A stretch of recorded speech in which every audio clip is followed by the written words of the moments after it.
Hello, everyone, and welcome to Considering the Needs of the Vulnerable in the Next Stage of the Pandemic. We will start in a moment as soon as Zoom loads everyone.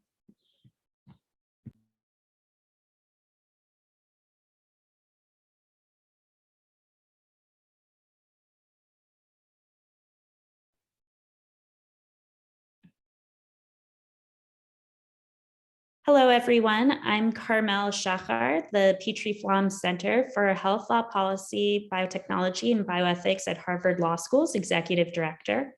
And I'm delighted to welcome you to what I think is going to be a fascinating conversation today on considering the needs of the vulnerable in the next stage of the pandemic. You know, we have all lived through two truly remarkable years of a global pandemic.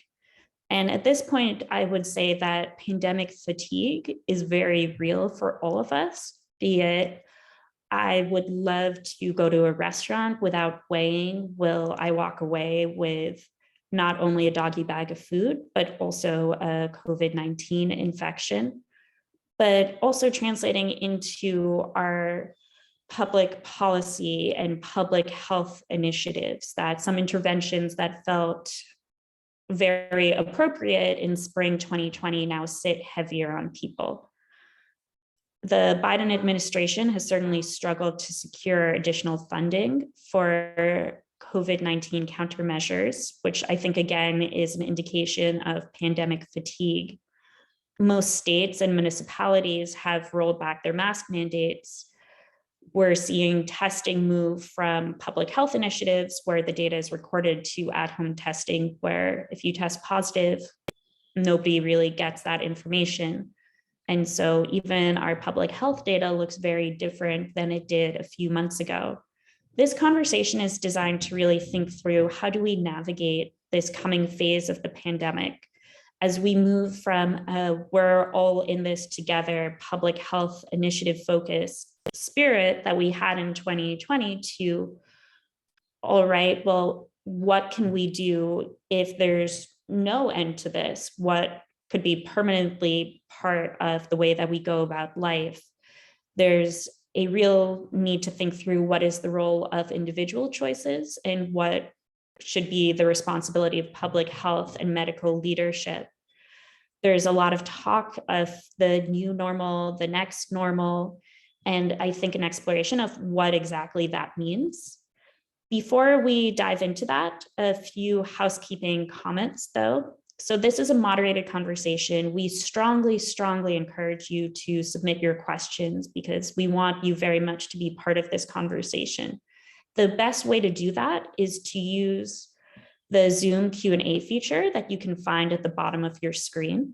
You're also welcome to join the conversation. You can even submit questions on Twitter. We're at Petrie-Flom. You should use the hashtag COVID-2022.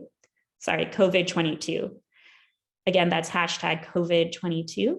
And if you have a question, we'll pull it into the Zoom Q&A.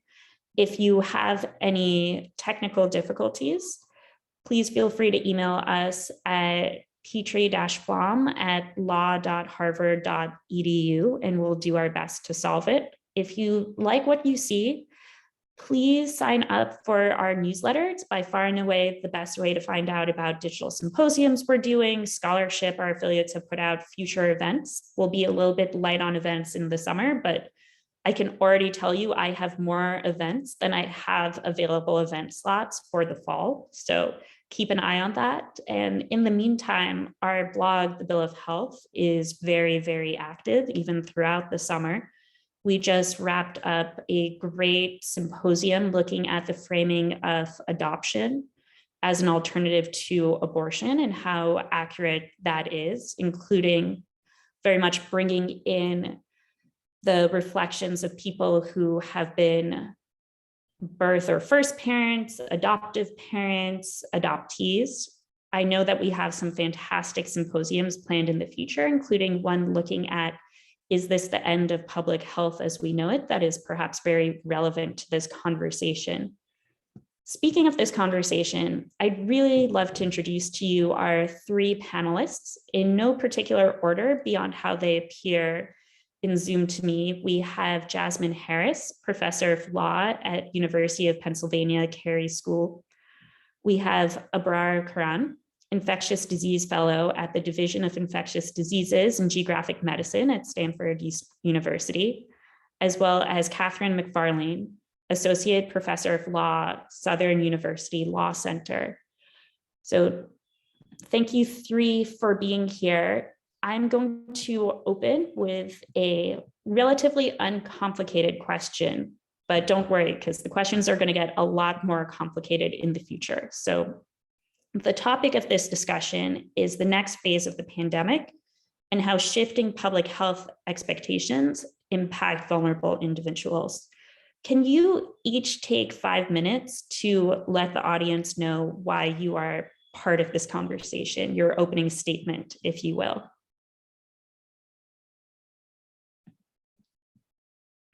Any particular order? As the spirit moves you, as the Quakers say. Okay, I guess I will begin since I'm already unmuted. So first, thank you to the Petrie-Flom Center, which has been such a great home for me over the years, and to you, Carmel, to Chloe for organizing this event, and for bringing us together to have this really important conversation. So I want to take us back in order to answer your question, taking us back to February 2020. Just as the pandemic was unfolding, we watched in Italy as Italian doctors faced ethical questions of allocation and prioritization of care and resources. And we watched in the United States as crisis standards of care started to be dusted off and looked at as disability lawyers took to the streets, but instead of taking to the streets, they take to their computers for pleadings and complaints. And so they were questioning those crisis standards of care that had categorical exclusions for certain groups of people with disabilities.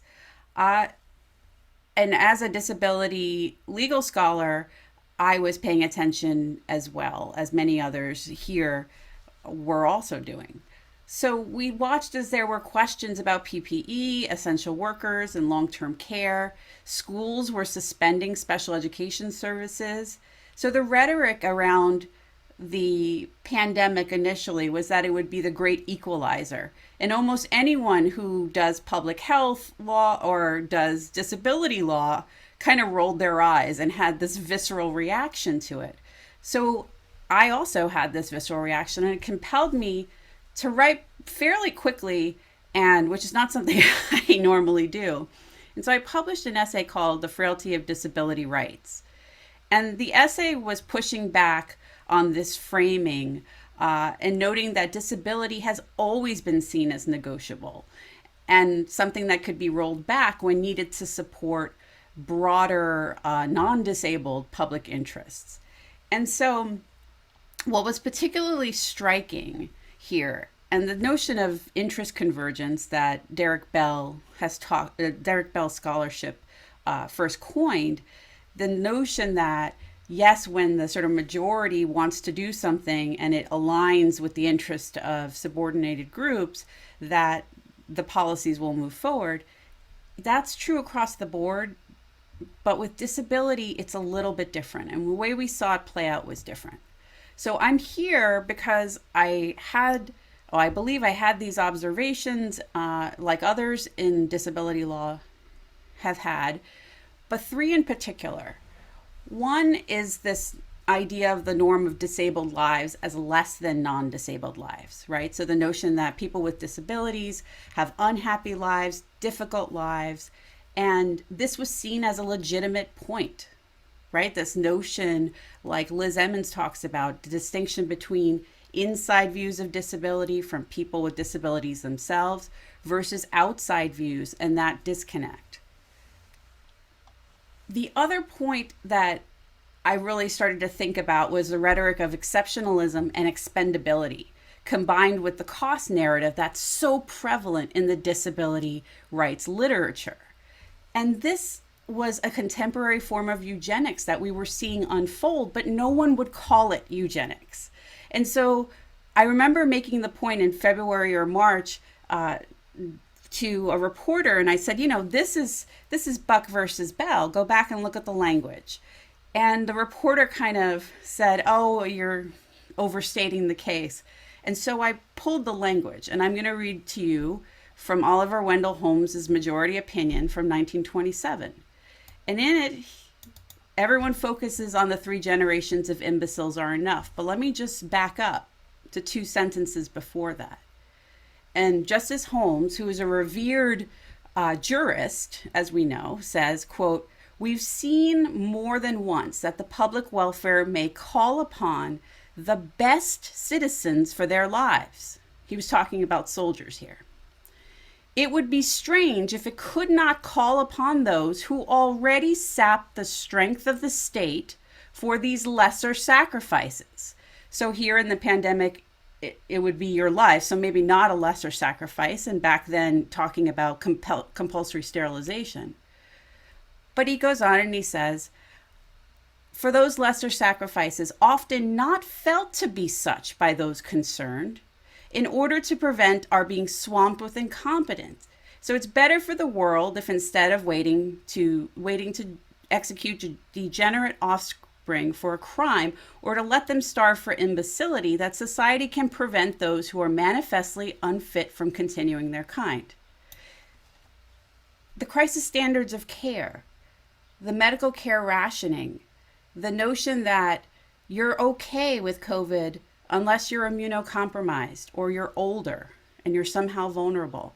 This was a core piece of the way we talked about and continue to talk about the pandemic.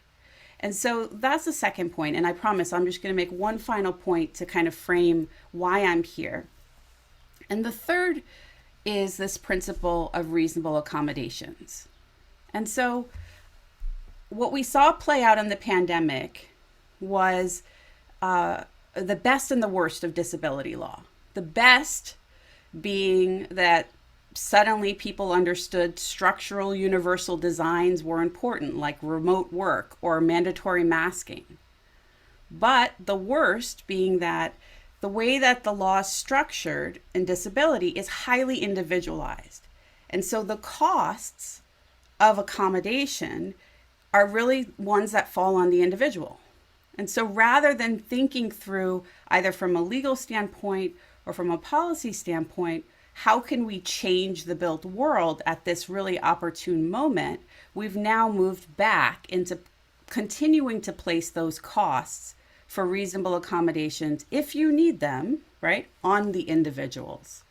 But the problem is, as you know, public health is not like that. Public health requires a communal response. So these 3 points, I think, show us that it's not just a problem of social views of disability or just the law structure like reasonable accommodations, but it's how they interact and how legal actors give meaning. So I look forward to our discussion.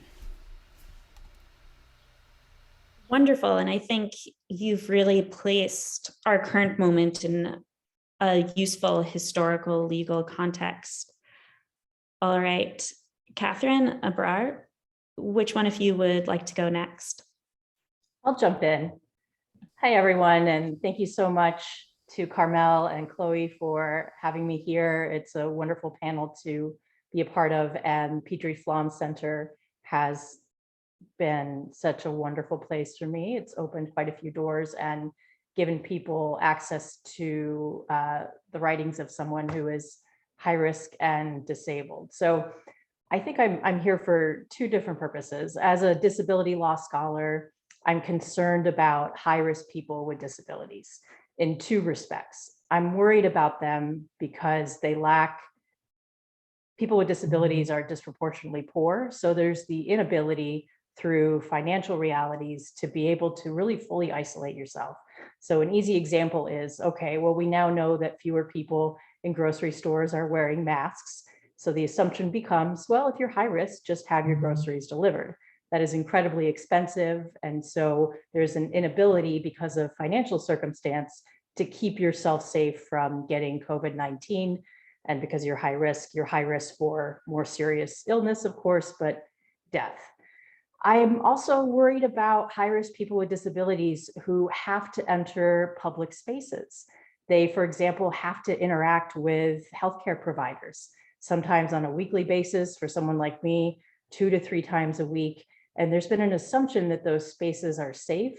I want to talk today about how actually unsafe those spaces are. Just think by virtue of numbers about how crowded waiting rooms are, going into a hospital where people are getting diagnosed, how unsafe that is. And then some of the power dynamics that exist between high-risk people with disabilities and healthcare providers who are understandably exhausted. Behind closed exam doors, those masks unfortunately often come down.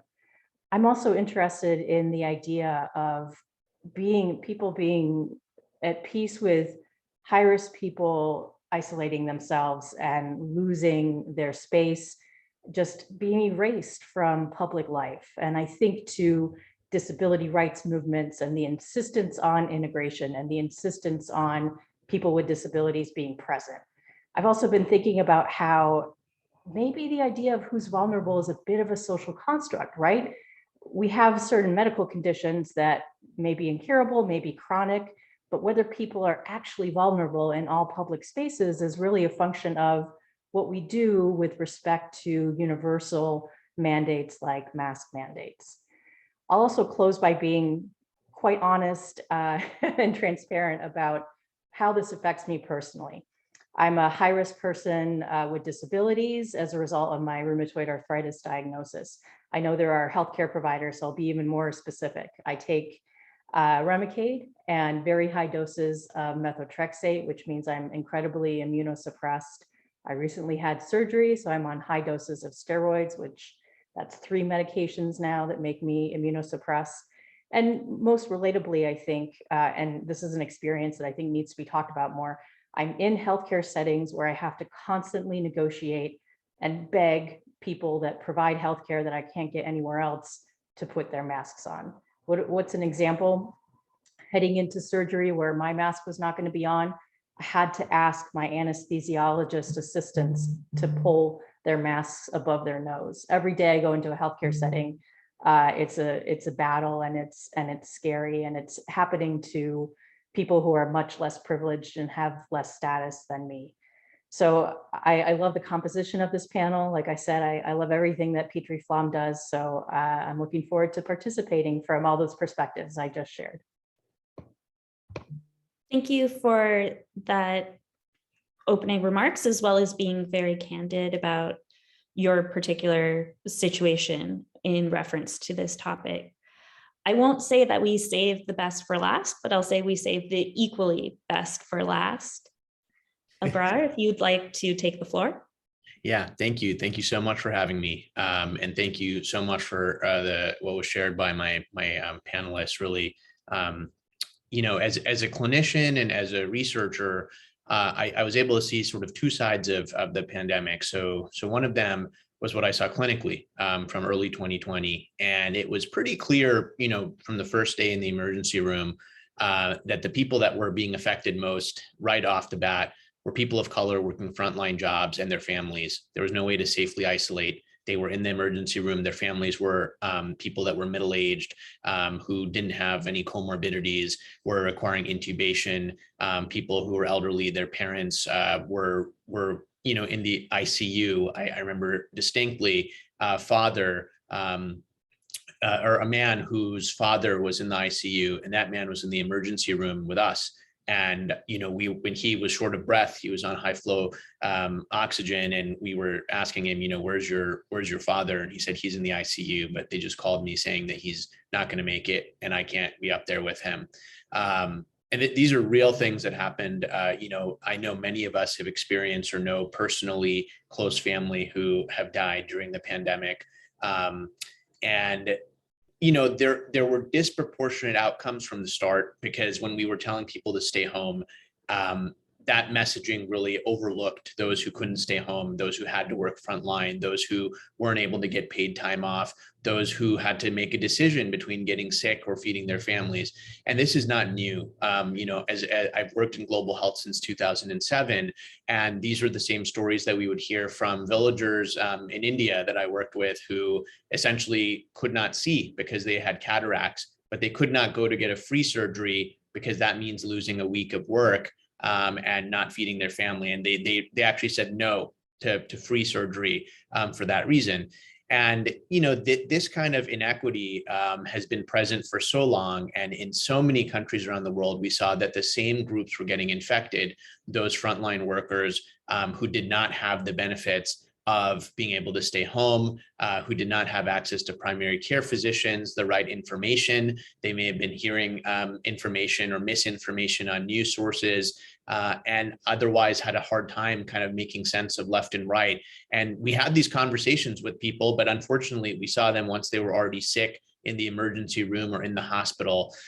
We saw that continue to play out. So we saw that with the rollout of vaccinations, disproportionate vaccine distribution, and a lot of blame and marginalization of groups who had questions, legitimate questions about vaccines, who didn't have access to the healthcare system until now, who were groups that historically have been marginalized by our healthcare system and by our research infrastructure, and have been exploited by our research infrastructure, primarily in the US, the African American community. And so, unfortunate sort of pattern here is that marginalized groups are affected first and throughout. They're somewhat exploited, right, for their labor that they're able to provide to allow higher up groups, so to speak, to continue to stay at home and have their groceries delivered and keep society running, and then are blamed or forgotten. But really both. One, blame, in terms of transmitting disease, and two, forgotten when it comes to are we back to normal or can we move on? And so just to say, well, wealthy people or people who have certain, social capital or whatnot are able to access the clinical tools that they need. They're vaccinated, they have access to Paxlovid, they have access to primary care doctors, and then everyone else just sort of figure it out. And now we're placing the burden on people who are most vulnerable and have been affected the most. And so we will continue to see the same patterns play out when we're dealing with new variants, which we already are, more virulent pathogens, new viruses, which we already are seeing, emergence of other viral pathogens again with monkeypox. Paul Farmer, who is a mentor of mine and is, unfortunately passed away this year, really coined this public health nihilism or pandemic nihilism. And I want to relate that to the point of endemicity, which is essentially to say that we are settling on where, and when I say we, those who are in power, those who are in charge, those who are setting our policies and deciding where funding is going, are deciding what endemicity looks like. And that's linked very, very deeply to this idea of nihilism in public health, to say, we can't do any better. It's not worth doing any better. This is where things will settle out. This is what's a tolerable level of deaths, of disability, of disease spread, and everyone else just go figure it out for yourselves. And there's a few of us, and many of us, I should say, who are pushing back against this notion, many coming from public health, from the clinical side, from the legal side, to say, no, we are not going to settle for this. We are going to keep pushing because this is not right. And frankly, everybody is vulnerable. Everybody is vulnerable. People that think they're not vulnerable do not realize that we do not understand the long-term morbidity costs of this virus. We are seeing people getting clotting, autoimmune conditions, lung scarring, cardiovascular disease, cognitive issues. There's so much we don't understand. We're only 2 years into this right now. And I think that people need to have a lot of humility. I mean, as an infectious disease fellow, I'm on clinical service most of the year. And I can tell you, nobody really knows what the long-term costs of COVID are. We just don't. So I'll leave it at that. So this portion of the conversation, I will call fun with definitions. As somebody who's trained as a lawyer, I'm always very focused on, okay, what do the words that we use mean? And so my first question is, this is an event about vulnerable individuals, but who are we talking about when we talk about vulnerable individuals in the context of public health and pandemic response?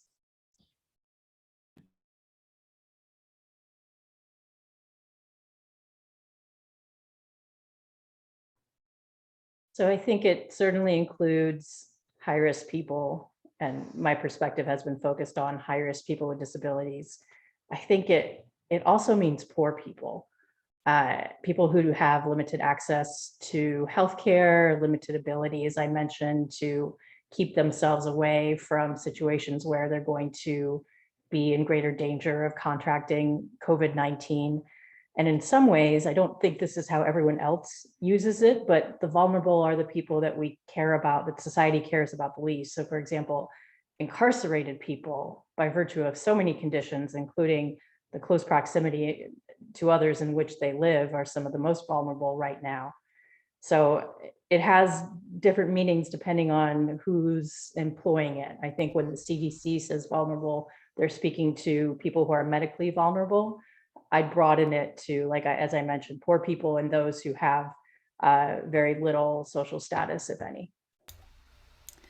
I agree completely. If I could just jump in, I would say that last piece of it, with respect to how people are housed, how vulnerable they are in terms of power dynamics. So I would add undocumented individuals in the United States, immigrants, people who are in, as Professor McFarland said, these carceral spaces, right? That can include everything from the congregate facility of nursing homes, long-term care facilities, to jails, prisons, immigration detention centers.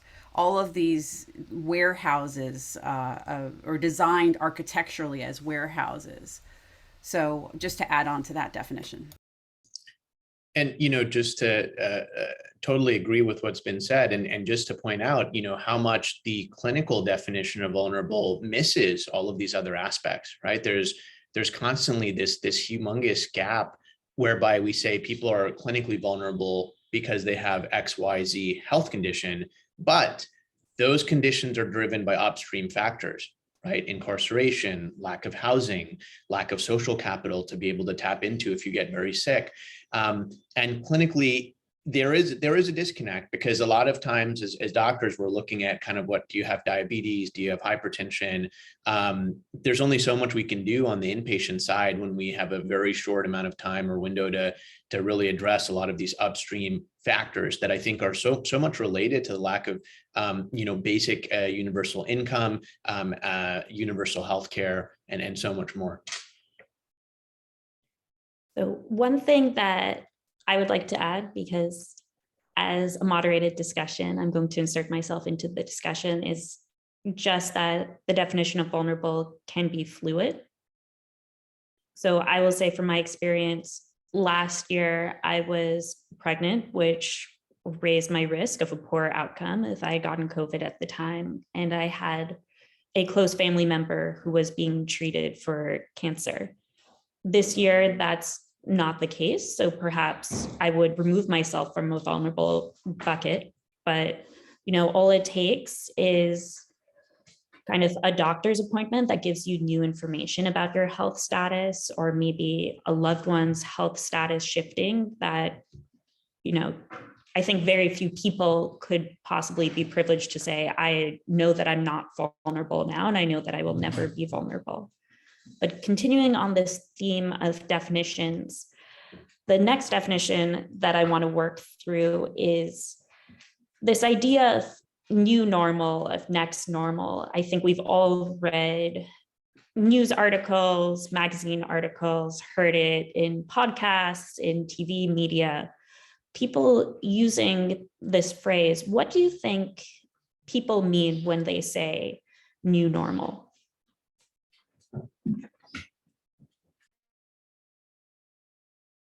Just a point of clarification, do you mean, what do others mean descriptively, or what do we on the panel mean as a normative matter? Should the new normal mean? I will take either or both answers. I will be greedy and I will take both answers.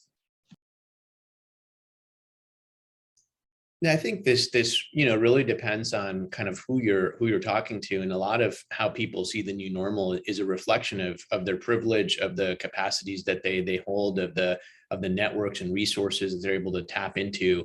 And so for some people, there's not much has changed. They can continue to work from home. They have financial savings. They have access to vaccines and Paxlovid, and so I think from their perspective, let's get back to how things were pre-COVID, because I have all the tools. And this really, to me, gets back to this sort of phrase that's been pushed around a lot by some public health officials and experts. We have the tools. And who is we there? Because we see in the rollout of Paxlovid, for instance, if you don't have a primary care doctor, if you don't have health insurance, and even though the medication may be given without any cost, actually getting into the healthcare system and seeing somebody to prescribe it, people still can get billed for that.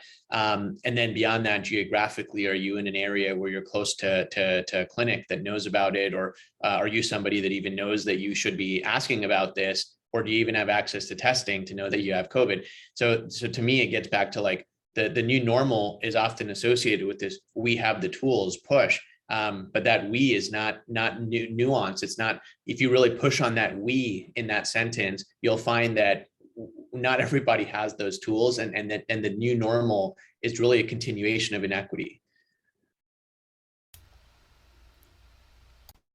It feels like a euphemism. So I'm thinking, where do I hear it? If I hear it on the radio, or if I'm watching Don Lemon, maybe it means the minimum that everyone is willing to accept has changed as a result of COVID. So I think maybe it means an acceptance that there are always going to be surges, that people are going to get it. That's the new normal, that there will be different public health responses, that it's not going away. I think with respect to, for measuring what's the new normal now as compared to the end of 2020, for people who are vulnerable, there's nothing new. Nothing has really changed. And then stepping back, what is really new and normal? Well, no one's wearing masks right now. And aside from the new normal being people are suddenly accustomed with mass death and the potential for debilitating long-term COVID, that's what's really new. But we just haven't done that much in the United States that really consists of anything incredibly different from my own perspective. The new part too, I completely agree. The new could be the understanding, at least in theory, that disability is more pervasive than people realized.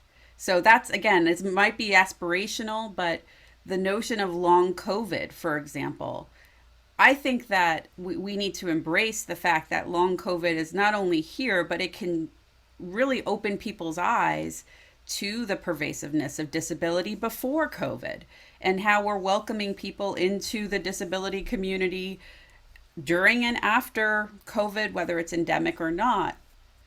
But I do think it's important, going back to your definitions, Carmel, we're constantly policing these definitions, who's in and who's out.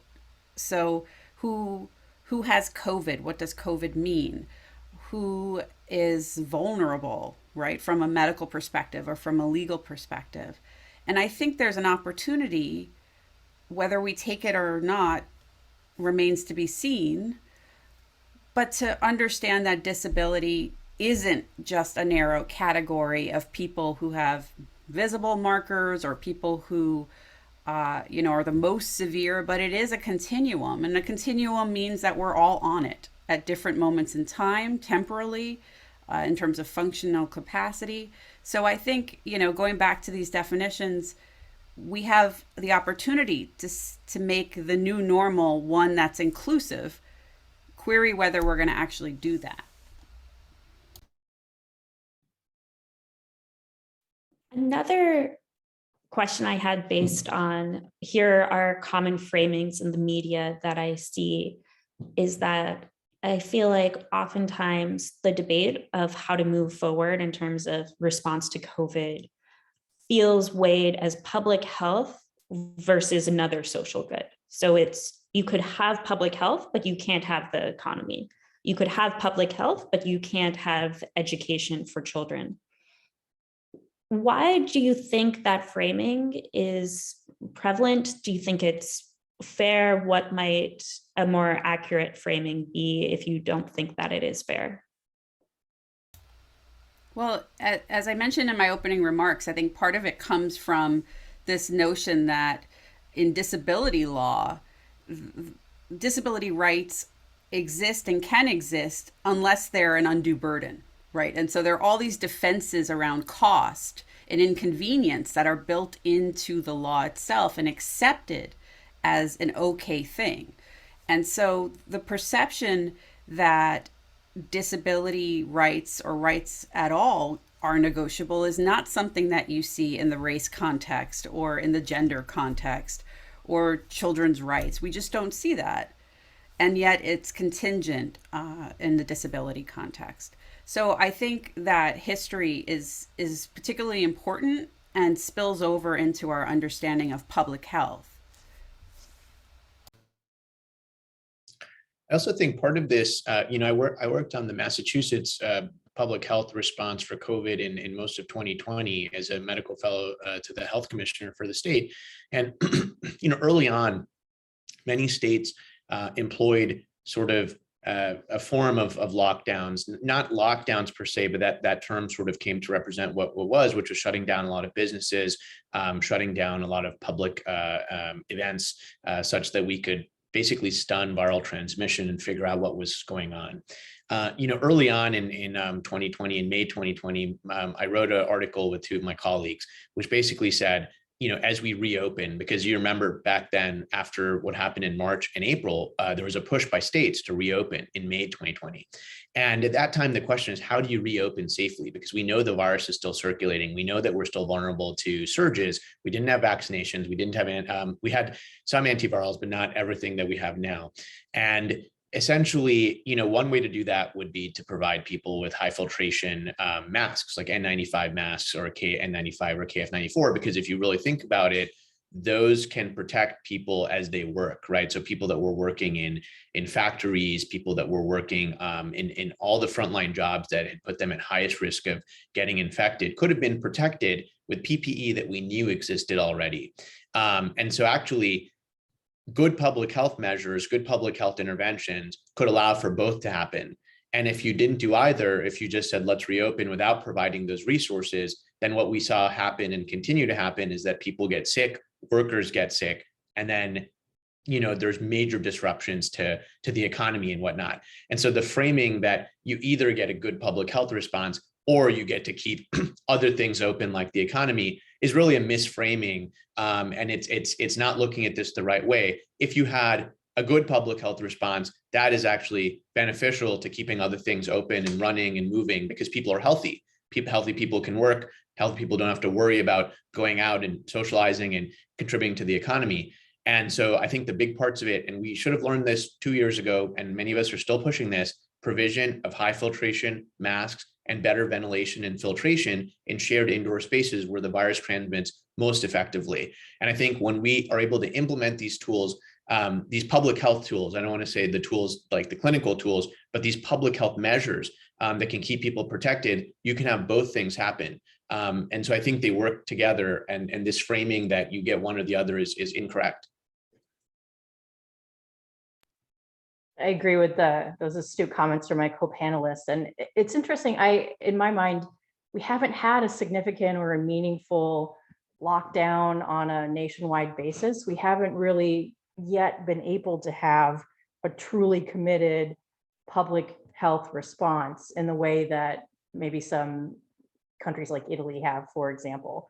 But then we also suffer from, in this country, the attention to what's immediately in front of us. So for example, we immediately want to go to a restaurant and we want the restaurant to survive this month or this year. But if we looked beyond just the few weeks or a few months in front of us, then what is the damage done to the economy becomes quite different if we start thinking about who are we losing, whose lives are we losing. And also, there is so much resistance to the idea of paying people for staying home. And that was just, I think, a PR failure, right? We could, as a country, pay people to the extent we need to close down restaurants and indoor dining. We could give people financial support to make that lockdown not so detrimental to their economic status. But we just have never had that kind of honest conversation, or really a realistic economic analysis of what doing the public health side means to people who will lose out on work and profit. Right, and the people, the calculus sees people as laborers principally. And so looking at what goes into that equation is really important, and how people are framed in that discussion. So speaking of framing and frameworks, I want to ask this panel, are there existing legal, regulatory, ethical frameworks to help guide us through the decision of what the public health response should be to the pandemic at this time?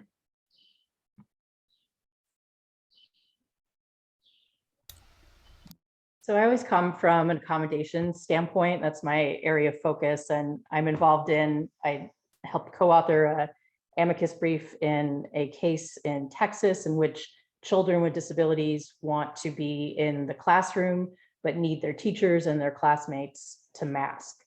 So one thing that we could do, if we lift mask mandates, there has to be some sort of immediate conversation about, well, that's not going to be in every instance, to the extent that we need to keep people who are high risk amongst us. And so, for example, in the context of hospitals that are lifting mask mandates, when that happens has to be communicated, but the message alongside we are generally lifting our mask mandates has to include, but here's the workaround. If you are someone who is a high risk person and you want your healthcare providers to mask, this is how you go about doing it. Do it in advance, tell people how. And in some ways, it's just communicating to people the rights that they have under the Americans with Disabilities Act. People with disabilities have the right to accommodations in most healthcare settings. So we're treating all of our changes and the lessening of COVID protocol as an absolute, when really we already have legal frameworks in place that come in and say, well, okay, but in some circumstances, the law requires exceptions that may keep things like mask mandates in place at a minimum in a healthcare setting. The way that the rule has just suddenly become lifted without any kind of protection. And I'm talking about places like infusion centers where people with cancer get their chemo. There's no communication from hospitals who have changed policy about what vulnerable people have at their disposal, at least legally. So Catherine, you actually touch upon a question from the audience, and everybody else also feel free to weigh in. This audience member is interested in whether the ADA could be employed to require universities who are requiring in-person classroom attendance to require students to wear masks if there's an immunocompromised student in the classroom.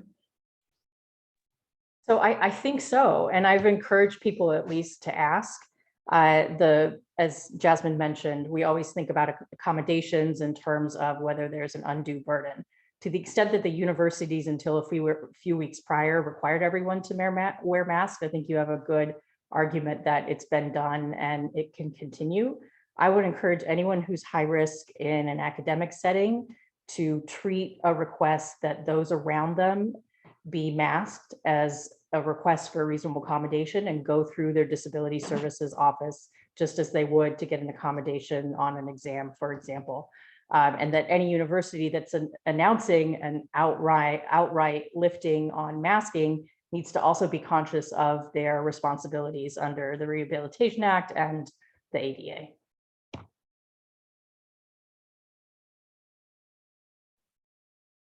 One question I want to pose to the panel is that it feels very striking that a lot of the relatively uncontroversial wins or successes in our pandemic response have been on the biomedical innovation side. Like, it is wonderful and remarkable that we have these vaccines against a virus that we didn't really know anything about until a couple of years ago. It is wonderful that we now have these frontline treatments, especially for people who are vulnerable, who get COVID-19. But on the purely public health, behavioral intervention side, such as vaccine mandates, mask mandates, I think the successes have been much more mixed, and there's been a lot of pushback.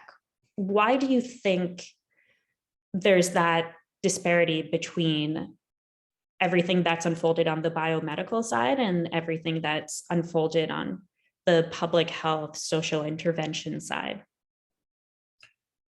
Well, I think at least one aspect of this to me is politics. And the reason I say this is because from a political perspective, it is there's a lot that you can sort of claim in terms of how many vaccines have we put out there, how much Paxlovid have we put out there. People are doing better because of clinical interventions. The infection fatality rate's much lower. Prevention is a much tougher sell. So to prevent something, you essentially don't get credit for it per se. You're not putting out a fire. You're preventing something from happening. And people can then turn around and say, and they did this, throughout COVID, to say, oh, you were exaggerating the risks of this virus, of this pandemic, and you are investing a lot of money into this. So investing money into ways to prevent infection can be seen as it can be leveraged by those with other intentions to say, what you were warning us of and what was prevented was never a big deal. And so that's one aspect of it that we've been warning about even early on when we said, when we told people to try to physically distance, that the benefit actually is that nothing happens or that cases are much lower. So I think that there's a complicating factor there. And then the other thing is that masks had become so politicized that one very low-hanging, low-cost tool that could be provided to everybody for free and really push forward health equity in the form of high filtration masks essentially got swept up by the political winds, such that even whether it's left or right, political leaders are moving as far away as they can from masks because this is seen as taking away freedoms or whatever reactions people have to masks. So I think prevention has always been a very tough sell in public health, and now I think that we have some clinical measures in place. That's been the focus even of our current administration. I would add only that I know Ruth Kolker at Ohio State, she's working on a project right now thinking about the question of our relationship with science and how part of what's going on, and this builds on the political piece, is that there's a need to question and approach medicine critically as a baseline rule. No, I don't think anyone would disagree with that. But also to have a certain respect for method, respect for the uncertainty, respect for the unknown. And I think there's this demystifying of science and medicine that needs to happen more broadly, or it's going to continue to get co-opted, as I think Ruth is working on. It'll continue to get co-opted and mixed in with politics. And so we haven't had that reckoning. We haven't had, the right has claimed science in the past. The left has disclaimed science. I mean, so we just flip-flop back and forth versus having this, public contestation with the way to understand science and its limitations. It's also politically useful and manipulable to have a number or to have a very discrete success to own. And though there was much resistance from the Trump administration surrounding masks, even that administration wanted to claim credit for the fast development of the vaccine. So I think depending on what you want to advertise as your own success, it's much easier to focus on something like a vaccine as opposed to how many people are still vulnerable or what does long COVID look like down the line. And I think, this even happens on a micro level. I've been looking at, or I've been interested in COVID dashboards and the way that information gets communicated and what those dashboards represent. At the beginning of the pandemic, I was on a university-wide committee at the University of Idaho, and we fought with the administration about when the information would be updated, what exactly it would be communicating.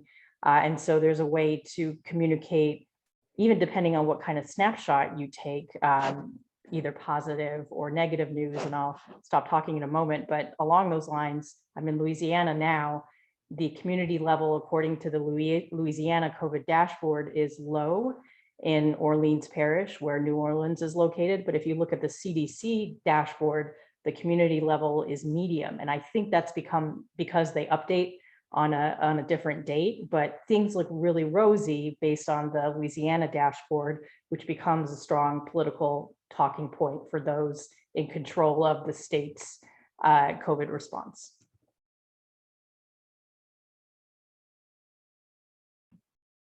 As I was preparing for this discussion, one thing that really struck me, Abrar, we met in 2018 when you were pulling together an issue looking at the response to Ebola, and Dorit Rice and I worked on a piece looking at some of the legal and ethical questions around Ebola vaccine mandates. And as we were pulling it together, we were like, well, the law is not very complicated and hasn't changed in decades, so it's very easy to write and articulate.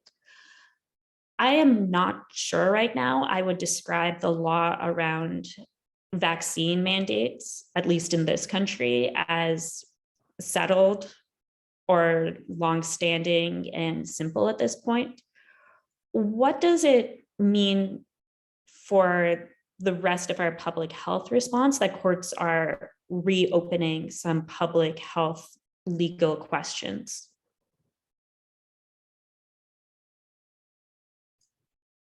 Well, I think, the distinction in some ways in my mind between at least Ebola virus and SARS-CoV-2, is the infection fatality rate with Ebola, was much higher than it was with SARS-CoV-2. And so, if SARS-CoV-2 had, and it was that much more virulent, I think most people would want to get vaccinated as fast as possible. The tricky part about SARS-CoV-2 was that it was quite virulent relative to other respiratory viruses, but it was also very transmissible. And so it was such so that when you have widespread and you have an immense number of people that are infected, even a small percentage of that who end up very sick or die is a lot of people. And that was actually best highlighted during Omicron, where people said after Delta, we have a big wall of immunity, it will be fine.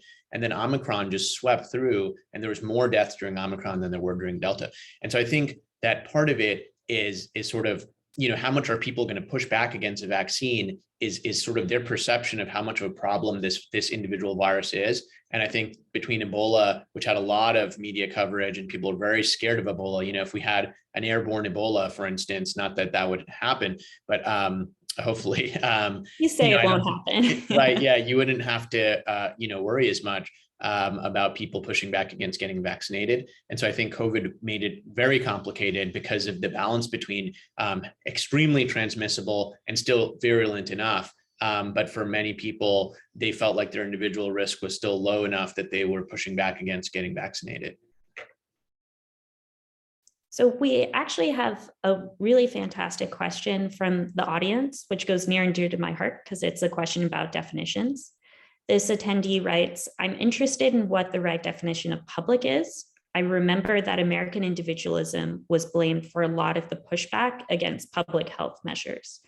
Does public health fundamentally need to look different in the US?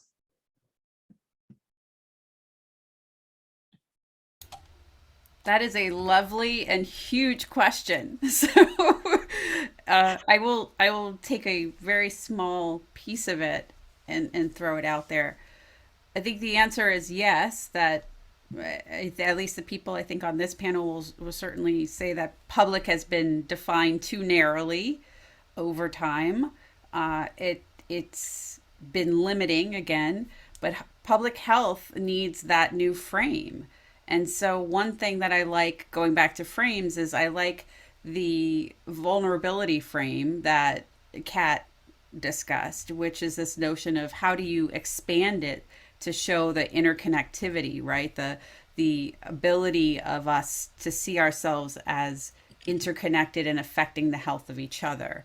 I also like the health justice framework, which many people, health law scholars have been talking about, public health scholars have talked about, which is looking at this very broadly from the social determinants of health perspective. So public means everyone who is in this country, connected to other countries, right? And so it's really focused on the connectivity piece and the fact that we can't just look at the downstream effects, but look at prevention. And we need people like the CDC director to be more inclusive in the ways that Jasmine just mentioned. So there was that troubling quote from January about how it was encouraging that 75% of deaths from COVID were represented people with at least 4 comorbidities. If you are someone in that category, it was not fun to hear that quote, but also it starts to define public as this artificial majority and then everyone else. And Jasmine, you mentioned the concept of universal design. I think it can inform who we think the public is.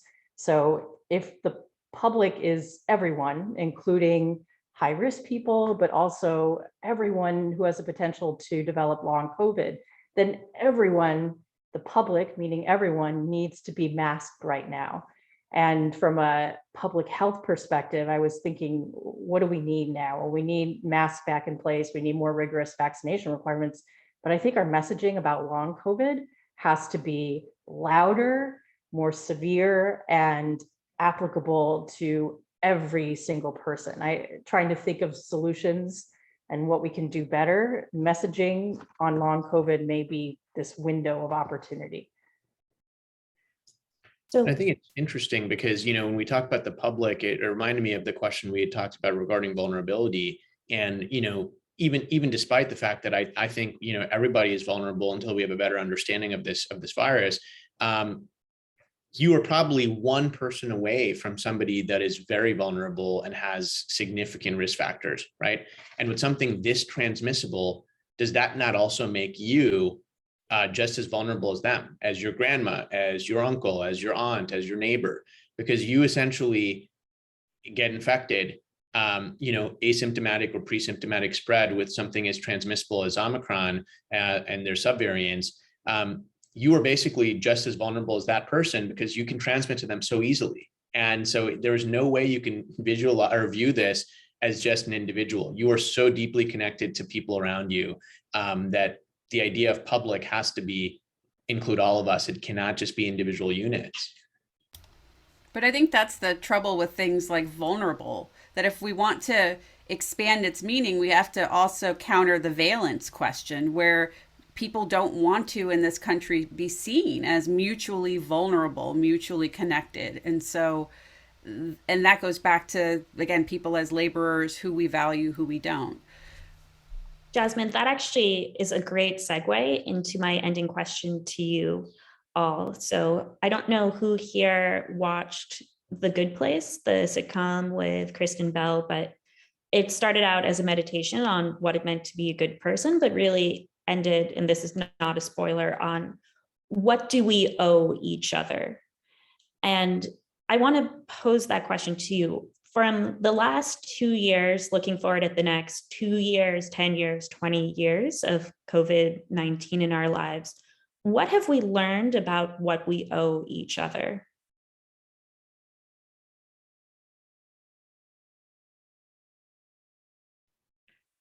So as someone who is high risk, I feel like I've learned that no one wants to owe me anything. What do we owe each other? I think going back to this idea of the danger of individualism, we cannot exist as though whatever we do only matters to us. So our responsibility, and eventually to ourselves as well, is not simply personal. We have to stop thinking in terms of both the immediate, can I go out to dinner at my favorite restaurant tonight? We need to look more long-term, but our own health no longer makes sense in a very limited way with respect to how we exist on a daily basis. So what do we owe each other? We owe concern for your well-being, but it's going to boomerang back to ourselves, probably, as Abrar was mentioning, very quickly.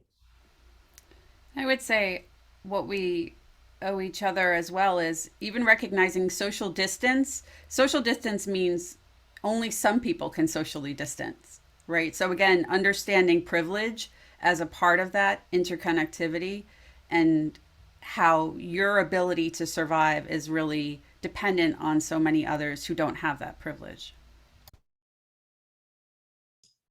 I think very briefly, I'll say, this reminded me of a series of tweets I read the other day, which and I can't remember who this is attributed to, but essentially the question was, what is the sign of the start of human civilization or of a civilization? And the answer was a healed broken bone. And the reason for that was that it indicated that, an individual was harmed, but that someone else took out the time to care for them and they survived, and that their bone actually could heal. And that was really the defining feature, that caring about somebody else, taking out that time, thinking about someone else's health or well-being is really what signifies, a successful society or civilization. And that really stuck with me. And I think we just need a lot more of that right now.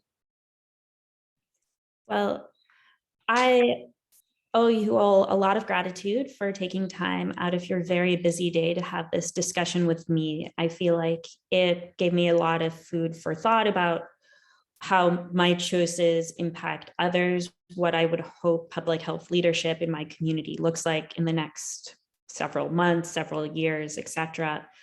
A big thank you to you all for a wonderful conversation, and I hope to continue it in many different ways with you and with our audience. Thank you.